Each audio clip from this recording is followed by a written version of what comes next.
कृषि दर्शन। खेत खलिहानों की जहाँ होती बात, उपज और समझ बढ़ाने के करते सब बात। समाचार मिले, उपचार मिले, कृषि से विज्ञान जुड़े तो तकनीकों का ज्ञान मिले। खेतों की तस्वीरों में हरियाली का रंग भरे, किसानों की तकदीरों में खुशहाली का संग रहे।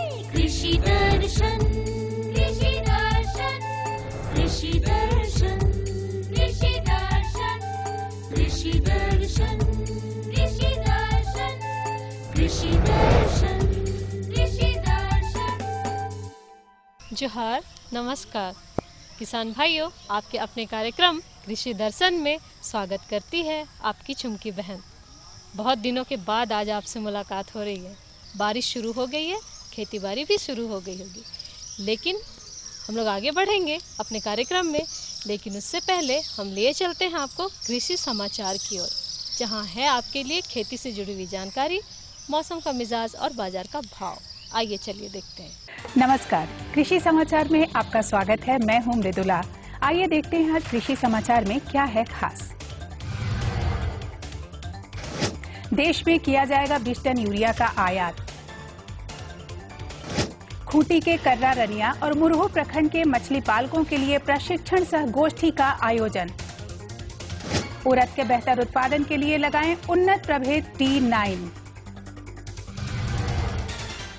अब समाचार विस्तार से। चालू खरीफ सत्र में मांग को पूरा करने के लिए सरकार ने 20 लाख टन यूरिया आयात का अनुबंध किया है। यह यूरिया इस महीने के अंत तक भारत आ जाएगा। उर्वरक मंत्रालय के एक वरिष्ठ अधिकारी ने बताया कि चालू खरीफ सत्र के लिए हमारी यूरिया की आवश्यकता 25 लाख टन की है। हमने 20 लाख टन यूरिया आयात करना तय किया है। शेष 5 लाख टन यूरिया को खरीदने के लिए तीसरी आयात निविदा जारी कर दी गई है।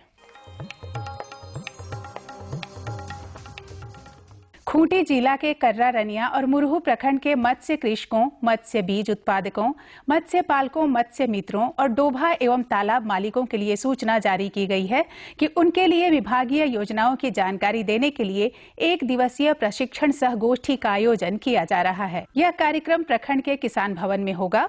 कर्रा के लिए 19 जुलाई, रनिया के लिए 20 जुलाई और मुरहू के लिए 21 जुलाई की तारीख तय की गई है।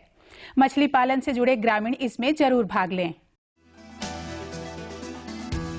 पशुपालक भाई, बरसात के दिनों में मवेशियों को कई संक्रामक रोग होने का खतरा रहता है। इससे बचाव का सबसे कारगर उपाय है टीकाकरण। इस मौसम में अपने पशुओं को ब्लैक क्वार्टर और HS का टीका जरूर दिलाएं। ब्लैक क्वार्टर रोग को लंगड़ा ज्वर या जहरवात भी कहा जाता है। इस रोग से बचाव के लिए 6 महीने की आयु में ही पशुओं को BCS का टीका दिला देना चाहिए। इसके साथ सभी उम्र के मवेशियों को हर वर्ष बरसात से पहले यह टीका दिलाएं।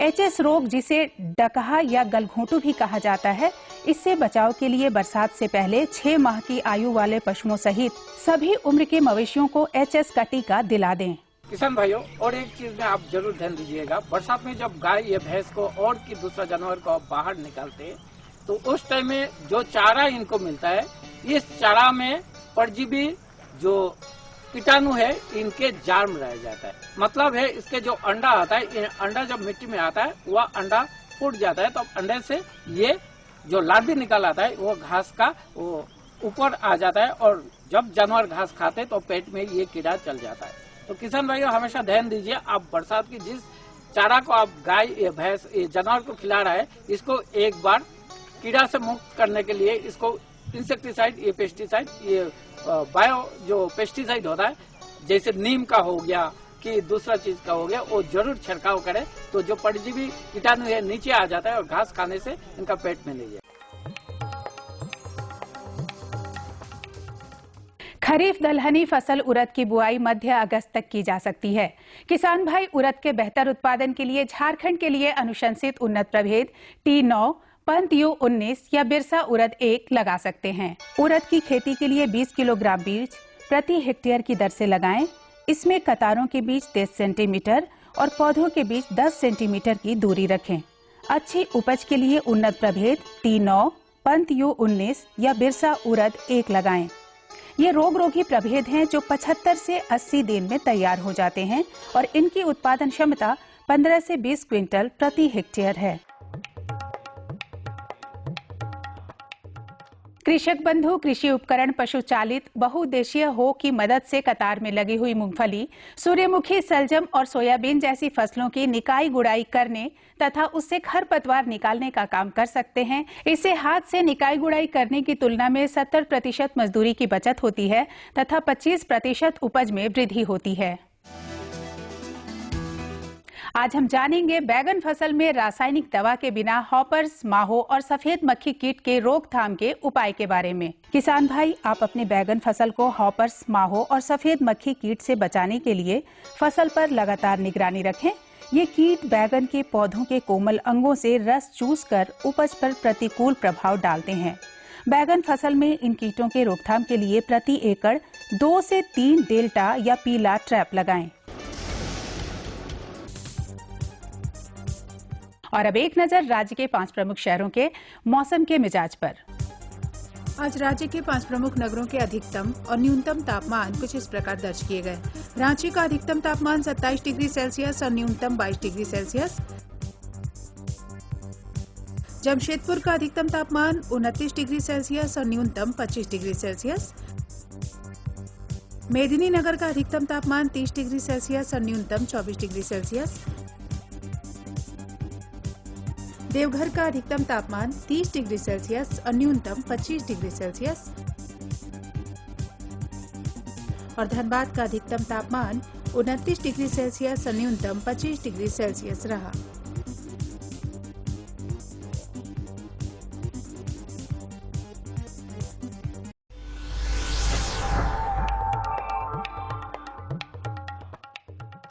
और अब मंडी भाव में आइए नजर डालते हैं अनाजों के भाव पर। आज कृषि उत्पाद बाजार समिति जमशेदपुर में विभिन्न खाद्यान्नों के थोक भाव कुछ इस प्रकार दर्ज किए गए।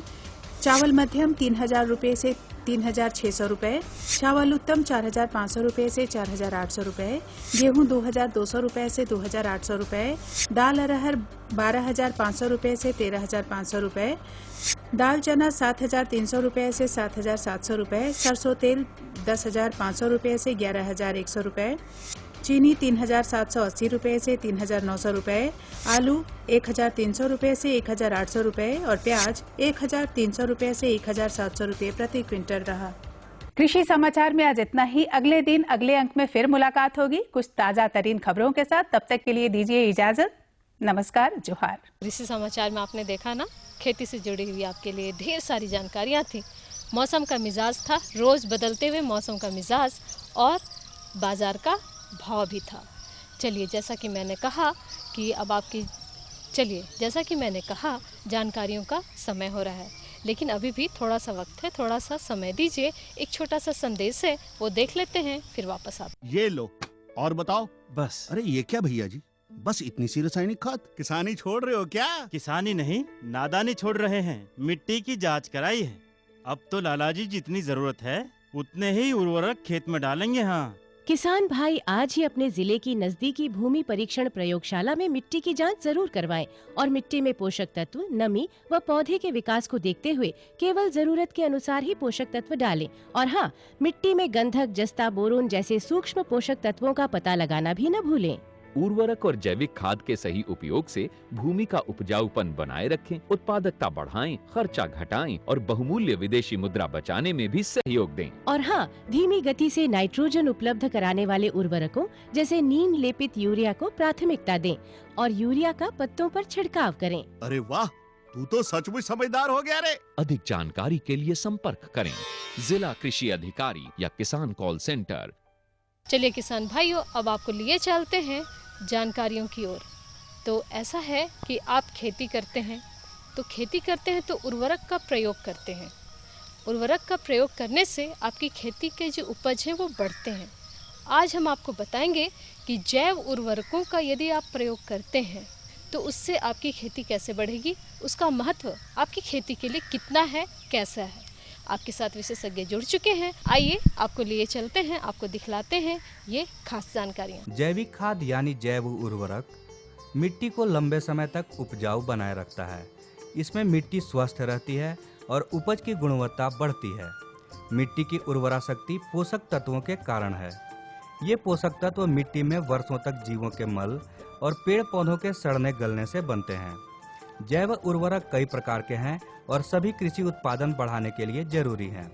किसान भाई, आप लोग जो उर्वरक जो डालते हैं, ज़्यादातर आपने बाजार में जो मिलता है रासायनिक उर्वरक के विषय में जानते हैं, और गोबर खाद भी आप डालते हैं, दोनों मिला के डालते हैं। तो दोनों में से जो जैव उर्वरक है वो गोबर खाद है, मतलब जो जैविक उपाय से जो बनता है उसको हम कहते हैं जैव उर्वरक।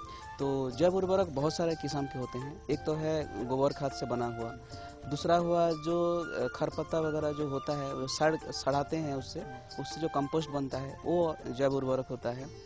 तीसरी हो जाता है जो दलहनी फसल वगैरह जो है, जैसे है उसको क्या करते हैं, जो आपका धैंचा होता है, धैंचा एक दलहनी फसल है, उसको जब बोना पड़ता है बारिश के बाद, और फिर जब थोड़ा सा 30 फीट जैसे 30 सेंटीमीटर जैसा उसका 1 फीट जैसा उसका हाइट हो जाता है, तो फिर मिट्टी में उसको मिला देते हैं। तो ये उससे मिलाने से उससे ये हमारा जो ये सड़ के ये हरी खाद बन जाता है। तो ये तीसरी हमारा जो जैव उर्वरक है। चौथी हो जाता है जो केचुए के खाद। जो केचुए खाद जो आप किसान भाई जो बनाते हैं, आप लोग जितने भी खरपतवार होता है उसको आप सड़ा के फिर उसमें आप केचुआ छोड़ते हैं, तो केचुआ जो खा के उसको फिर उसका सड़ाता है, तो उससे जो खाद बनता है वो भी जैव उर्वरक में आता है। और उसके बाद जो खल्ली वगैरह होता है, जो नीम की खल्ली होता है, करंज की खल्ली होता है, ये सभी हमारा जैव उर्वरक है। और जैविक उपाय से जो भी बनता है वो सभी हमारा जैव उर्वरक होता है। किसान भाई, आप अपनी सुविधा अनुसार किसी भी जैविक खाद का उपयोग कर सकते हैं। आपके पास जो भी जैविक उर्वरक उपलब्ध हो उसका व्यवहार करें, लेकिन याद रखें, वर्मी कंपोस्ट यानी केचुआ खाद में सबसे ज्यादा उर्वरा शक्ति होती है। अनाज वर्गीय फसलों के लिए जैव उर्वरकों की अनुशंसित मात्रा और सब्जी फसलों के लिए जैव उर्वरकों की अनुशंसित मात्रा अलग अलग होगी। इसकी जो प्रयोग विधि है विभिन्न फसल में अलग अलग किस्म की है। अगर हम बात करते हैं अगर सब्जी खेती के लिए, सब्जी खेती में हमें ज़्यादातर ये केचुए की खाद हम डाल पाएंगे, क्योंकि ये केचुए की खाद माना जाता है कि उत्तम बहुत ही अच्छे जैविक खाद है। और इसमें जो भी मात्रा है नाइट्रोजन, फास्फोरस, पोटास, साथ ही साथ उसमें सूक्ष्म पोषक तत्व भी है और सभी बैलेंस में है। और जितने भी हमने पहले जो बताए जैविक उर्वरक है उसमें ये सबसे अच्छा है। और इसकी जो मात्रा है कि हम 10 टन प्रति हेक्टेयर के हिसाब से हम अगर सब्जी खेती के लिए चाहिए। अगर धान गेहूं अगर कोई भी करते हैं उसमें हम ये केचुए की खाद जो है 5 टन प्रति हेक्टेयर के हिसाब से डाल सकते हैं। अगर हम गोबर की खाद अगर बात करते हैं तो उसका डबल हो जाता है। जैसे धान गेहूं के लिए 10 टन प्रति हेक्टेयर के हिसाब से हम गोबर खाद डाल सकते हैं, अगर सब्जी के लिए हम 20 टन प्रति हेक्टेयर के हिसाब से उसको हम डाल पाएंगे। कृषि और मवेशी एक दूसरे पर आश्रित हैं। खेती से पशु को चारा मिलता है और पशु से खेत को गोबर का खाद मिलता है। किसानों को सबसे आसानी से सबसे ज्यादा मात्रा में मिलता है गोबर खाद, लेकिन थोड़े ही दिनों पहले वाला गोबर फसल के लिए घातक हो सकता है। गोबर को जैविक खाद बनाने के लिए उसे खरपतवार सहित सड़ाना जरूरी है। आप तो गोबर खाद बहुत सारा देखे हैं कि जो फार्मर क्या करता है, कहीं से अगर ये होता है उठा के उसमें ज़मीन में डालता है, क्योंकि ये गोबर खाद जो है ऐसे अगर कहीं की उठा के मतलब रास्ते में जो पड़ा हुआ उसको उठा के अगर डालेंगे तो उससे हमको फ़ायदा नहीं होगा जब तक कि ये सड़ना चाहिए। सड़ेगा कैसे कि हमारा एक जहाँ भी आप गड्ढा एक तो अच्छा गड्ढा करना होगा, और गड्ढे में जहाँ भी ये पड़ा हुआ इधर उधर जो रास्ते में पड़ा हुआ है उसको एक गड्ढे में डालना होगा। ये 3 से 4 महीना लगता है उसको प्रॉपरली डिकम्पोज होने में। ये जब तक फुल्ली ये सड़ेगा नहीं तो उससे हमको फ़ायदा नहीं होगा। अगर ऐसे कच्चा जो गोबर खाद है अगर ऐसे डाल देते हैं ज़मीन में तो इसमें हमारा जो कीड़े का प्रकोप उसमें बढ़ सकता है। जैसे हमारा जो दीमक है, जो दीमक इसका भोजन होता है, तो ये अगर ऐसे कच्चा वाला अगर डालते हैं तो इसमें दीमक लगने का ज़्यादा उसमें चांस होता है। तो ये अगर प्रॉपरली सड़ जाएगा, सड़ा हुआ डालेंगे तो उससे हमें काफ़ी फायदा होगा। किसान भाई, नीम और करंज की खल्ली न सिर्फ मिट्टी की उर्वरा शक्ति बढ़ाता है बल्कि फसल को रोग एवं कीटों से भी मुक्त रखता है, इसलिए इस खल्ली का भी उपयोग जरूर करें। इसके अलावे खेत के लिए केचुआ और केचुआ खाद सबसे ज्यादा फायदेमंद है। केचुआ मिट्टी की जल धारण क्षमता बढ़ाता है और केचुआ खाद मिट्टी की उर्वरा शक्ति बढ़ाता है। आप अपने घर में स्थायी पक्का संरचना में या अस्थायी प्लास्टिक के बर्मी बेड में केचुआ खाद बना सकते हैं। किसान भाई क्या करते हैं, केचुए की खाद जो बनाते हैं वो गोबर से बनाते हैं, लेकिन वो हमें वो गोबर की जो उसका ये है उसको नष्ट कर रहे हैं। जो गोबर की जो पोषक तत्वों को हम नष्ट करते जा रहे हैं, क्योंकि अगर हम जितना भी खरपतवार है, खरपतवार को कच्चा हो या सड़ा मतलब सूखा हो, उसको एक जगह हमको कलेक्ट करके उसमें हम गोबर और पानी का घोल डालेंगे और सड़ाएंगे। सड़ाने के बाद फिर हम उसको केचुए खाद बनाएंगे, तब जाके हमको फ़ायदा होगा। ये बनाने के लिए बहुत ही मतलब सिंपल तरीका है।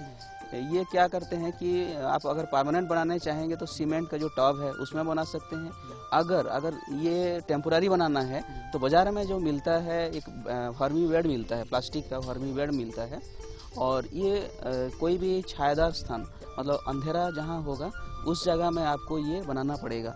और ये एक स्लोपिंग लैंड में बनाना होगा, मतलब ऊपर से नीचे की तरफ स्लोप होगा, क्योंकि जो भी पानी आप उसमें डालेंगे तो वो बह के चला जाता है। तो उसी हिसाब से आप स्लोप में उसको पहले तैयार करना होगा, स्लोपी लैंड बनाना होगा छायादार स्थान में।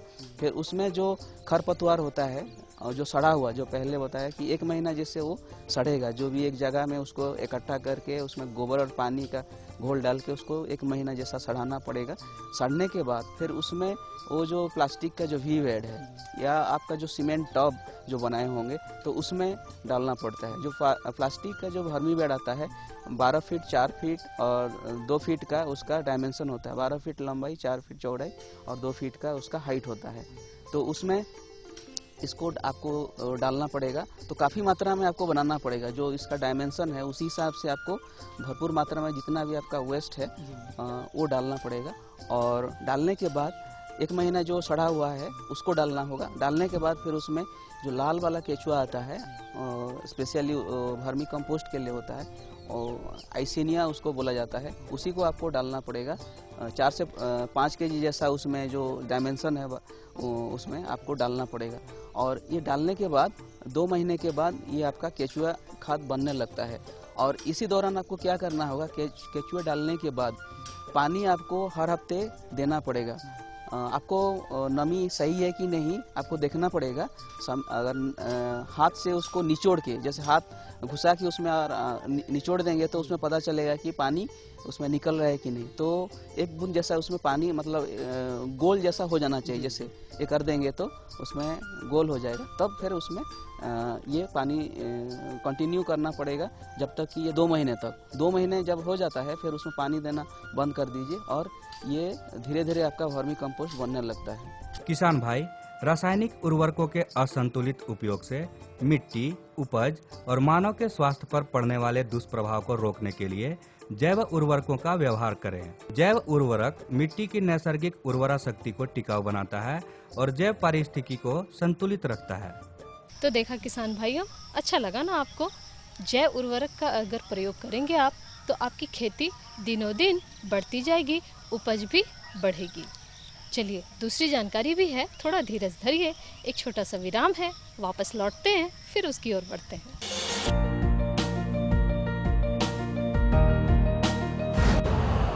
यूरिया का स्वदेशी उत्पादन 70 लाख टन बढ़ाने के लिए जैव उर्वरक संयंत्रों का उद्धार किया जा रहा है। FCIL के गोरखपुर, सिंदरी, तलचर और रामागुंडम संयंत्र, HFCL की बरौनी इकाई और BVFCL की नामरू 4th। सोने पर सुहागा ये है कि देश में अब बनेगा सिर्फ नीम लेपित यूरिया, क्योंकि इससे होगा किसानों का फायदा ही फायदा। अनाज का उत्पादन 10% तक बढ़ेगा। बढ़ेगी 10 से 15% नाइट्रोजन क्षमता।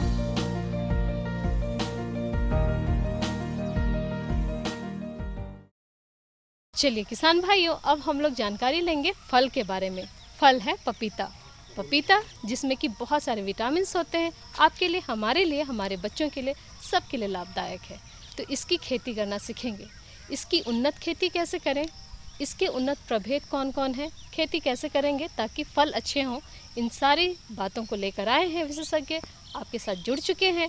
चलिए आइए देखते हैं ये जानकारी। कृषि विशेषज्ञों का मानना है झारखंड की आबोहवा फल बागवानी के लिए काफी उपयुक्त है। इसमें पपीता का फल बाग लगाना किसानों के लिए मुनाफे का सौदा साबित हो सकता है। मुनाफा इस दृष्टिकोण से कि पपीता में कई महत्वपूर्ण पोषक तत्व होते हैं। इस वजह से कच्चा और पक्का दोनों फलों की बाजार में सालों भर मांग बनी रहती है। पपीता की सबसे बड़ी खासियत है कि ये अन्य फल वृक्षों की तुलना में बहुत कम समय में फल देने लायक तैयार हो जाता है। जैसा कि किसान भाइयों आप जानते हैं कि पपीता और फल में ये होता है कि आज फल लगाए, फिर 3 साल के बाद या 4 साल के बाद या 2 साल के बाद फल मिलेगा। पपीता एक ऐसा फल है जो आपको 12 से 14 महीने में फल देना शुरू हो जाता है। तो इसलिए लोग फल लगाने के लिए थोड़ा हिचकते हैं कि हम शुरुआत में इतना इंतजार नहीं कर सकते हैं। तो पपीता एक बहुत अच्छा फल है जो विटामिन से, मिनरल से बिल्कुल रिच है। आप जानते हैं विटामिन ए इसमें बहुत ज़्यादा पाया जाता है, जिससे रतौंधी वगैरह ठीक होता है। तो ओवरऑल पपीता एक बहुत अच्छा विषय है। सभी फसल के पौधों का अपना अलग वानस्पतिक स्वभाव होता है। गर्मी, ठंड और बरसात के प्रति सबकी सहनशीलता भी अलग अलग होती है। जल जमाव पपीता के लिए नुकसानदेह है, इसलिए बरसात के बाद ही पपीता का पौधारोपण करें। पपीता की खेती के लिए विशेष ध्यान देने की बात यह है कि पपीता जल जमाव को पपीता बर्दाश्त नहीं कर पाता है। पपीता लगाना है जब बरसात खत्म हो जाए, इसलिए कि पहले आप लगा देंगे तो हो सकता है पानी जमे उसमें और पपीता सड़ जाए। तो ये जैसा कि मैं बताया कि ये पानी जल जमाव को ये बर्दाश्त नहीं कर पाता, जिससे मकई नहीं कर पाता। तो आपको बरसात से पहले या बरसात के बाद आपको पपीता लगाना है। पपीता की उन्नत खेती के लिए पौधा लगाने से पहले वैज्ञानिक तरीके से खेत की तैयारी करें। इसमें किसान भाइयों को खेत का चयन, जोताई, जल निकास की व्यवस्था, बिचड़ा तैयार करने का समय, गड्ढे का अनुशंसित आकार, गड्ढों के बीच और कतारों के बीच अनुशंसित दूरी रखने पर विशेष ध्यान देना होगा। मतलब खेत की तैयारी ठीक से कर लें। स्थल का चुनाव, खेत जिसमें पपीता लगाना है ऐसा चुनाव करें जहां पे जल जमाव नहीं हो। अगर संभावना हो तो निकासी की व्यवस्था कर लें। ठीक से गहरी जुताई कर लें 3 बार। उसके बाद पपीता इससे पहले 1 महीना पहले कम से कम पपीता का बिछड़ा तैयार करना होगा। तो बिछड़ा तैयार करने के लिए बीज वगैरह हम लोग उसकी भी चर्चा करेंगे। खेत के लिए आप बिल्कुल जुताई करके समतल कर लें, जल निकासी की ठीक व्यवस्था कर लें। अब आपको गड्ढा खोदना होगा। उसके बाद गड्ढा खोदना होगा। गड्ढे का आकार होगा 2 फीट लंबा, 2 फीट चौड़ा और 2 फीट गहरा। और गड्ढे से गड्ढे की दूरी, जैसा कि आप गड्ढे से गड्ढे की दूरी होगी 6 फीट, पौधा से पौधा, गड्ढे से गड्ढे, और लाइन से लाइन, गड्ढा लाइन में रहेगा तो लाइन से लाइन की भी दूरी होगी 6 फीट, मतलब 1.4 मीटर होता है। लिंग के आधार पर पपीता के पौधे 3 तरह के होते हैं। ये हैं नर, मादा और द्विलिंगी। बेहतर फलन के लिए बेहतर परागण होना जरूरी है, इसलिए एक गड्ढा में 2 पौधा लगाएं। नर और मादा पौधों की संख्या अनुशंसित अनुपात में रखें। साथ ही बेहतर और गुणवत्तापूर्ण उत्पादन के लिए झारखंड के लिए अनुशंसित उन्नत प्रभेद लगाएं। प्रभेद को 2 तरह से बांट सकते हैं। पहला ये कि पपीता या तो नर फूल वाला कभी हो जाता है, कभी मादा फूल वाला हो जाता है। तो मतलब उसको हम लोग कहते हैं यूनिसेक्सुअल। तो मतलब हम लोग नर वाला और मादा वाला ना हो जाए। नर वाला अगर होगा तो उसमें फल नहीं लगेगा, मादा वाला में ही फल लगेगा, मादा फूल में ही फल लगेगा। तो इसलिए हम गड्ढा में एक साथ 2 पपीता लगाते हैं। अगर हम ओपन वेराइटी लगाना चाहते हैं, जो नर मादा वाली बात कर रहे हैं, तो उसमें है मुख्य किस्म जो है यहाँ पे जो झारखंड में अच्छा करता है वो मुख्य किस्म है कोयम्बटूर 1, 2, 3, कोयम्बटूर 4, कोयम्बटूर 5, कोयम्बटूर 6, कुर्ग हनीड्यू, ये टॉल वेराइटी का है कुर्ग हनीड्यू। छोटा वेराइटी का जो छाती इतना बड़ा होगा और जमीन तक फला रहेगा वो पूसा ड्वार्फ। इन किस्मों का हम चुनाव कर सकते हैं जो ओपन वेराइटी है, जो नर और मादा फूल अलग अलग पौधे में आ सकते हैं। पौधों की बेहतर बढ़वार, पुष्पण और पर्याप्त फलन में उर्वरक प्रबंधन की सबसे खास भूमिका होती है। गड्ढे में पौधा लगाने से लेकर फल लगने के बाद तक अलग अलग समय और मात्रा में कई जैविक और रासायनिक खाद देने की जरूरत होती है। एक गड्ढा जो 2 फीट लंबा, 2 फीट चौड़ा, 2 फीट गहरा है, उसमें 7 से 8 किलो गोबर की सड़ी हुई खाद, आधा किलो करंच या नीम की खली, आधा किलो बोन मिल और अगर आपको लगता है कि नहीं इसमें कीड़ा लग सकता है या खाद सड़ी हुई नहीं है, इसलिए गैमेक्सिन पाउडर करीब 100 ग्राम हम एक साथ देते हैं, गड्ढे में दे देते हैं। उसके बाद फास्फोरस, नाइट्रोजन और पोटास खाद भी हम देते हैं, जो मुख्य रूप से 300 ग्राम, 300 ग्राम, 300 ग्राम, मतलब नाइट्रोजन 300, फास्फोरस 300 और पोटास 300 ग्राम के हिसाब से देते हैं। लेकिन पोटास और फास्फोरस एक साथ या 2 स्प्लिट डोजेज में बेसल डोज के रूप में दे सकते हैं। मतलब जिस समय आप पपीता का पौधरोपण कर रहे हैं उसमें 1/3 या आधा भाग फास्फोरस का और पोटास का दे सकते हैं, नाइट्रोजन का उस समय नहीं देते हैं। नाइट्रोजन का जब पपीता लग जाता है, सेटल हो जाता है, तब 1 महीने के बाद निकाई गुड़ाई करने के बाद फिर नाइट्रोजन का 1/3 भाग का इस्तेमाल करते हैं, फिर हम उसमें देते हैं। बाकी का 1/3 भाग जो आपका बचा है नाइट्रोजन का, वो पपीता जब फल खिल रहा हो, बरसात खत्म हो गया हो, जब आपको लगे कि देना चाहिए, मतलब 9 महीने के बाद करीब करीब, तब आधा 1/3 भाग नाइट्रोजन मतलब यूरिया का 1/3 भाग हम दे देते हैं। किसान भाइयों, आप इस विज्ञान सम्मत तरीके से पपीता की खेती करके न सिर्फ बेहतर उत्पादन पाएंगे बल्कि ज्यादा मुनाफा भी कमाएंगे और झारखंड को भी पपीता उत्पादन में आगे ले जाएंगे। तो देखा ना, लाभ मिलेगा आपको इन सारे बातों को अगर अमल करेंगे तो। अब हमारे जाने का वक्त हो रहा है, लेकिन जाने से पहले आपको बताते चले हमारे कार्यक्रम का पता लिखिए। कार्यक्रम कृषि दर्शन, कृषि प्रकोष्ठ द्वारा केंद्र निदेशक, दूरदर्शन केंद्र, रातू रोड, रांची, पिन संख्या 834001। तो लिख लिया ना आपने ये पता। अब सिर्फ लिखे नहीं, इस पते पर अपनी जानकारी, अपने सुझाव और अपनी समस्याएं जरूर लिख भेजिए। हम अगले कार्यक्रम में और आने वाले हर एक कार्यक्रम में उन पर अमल करेंगे और आपके लिए और बेहतर से बेहतर जानकारी लेकर आएंगे। तो चलिए इसी के साथ मुझे और हमारी टीम को विदा दीजिए। जोहार, नमस्कार।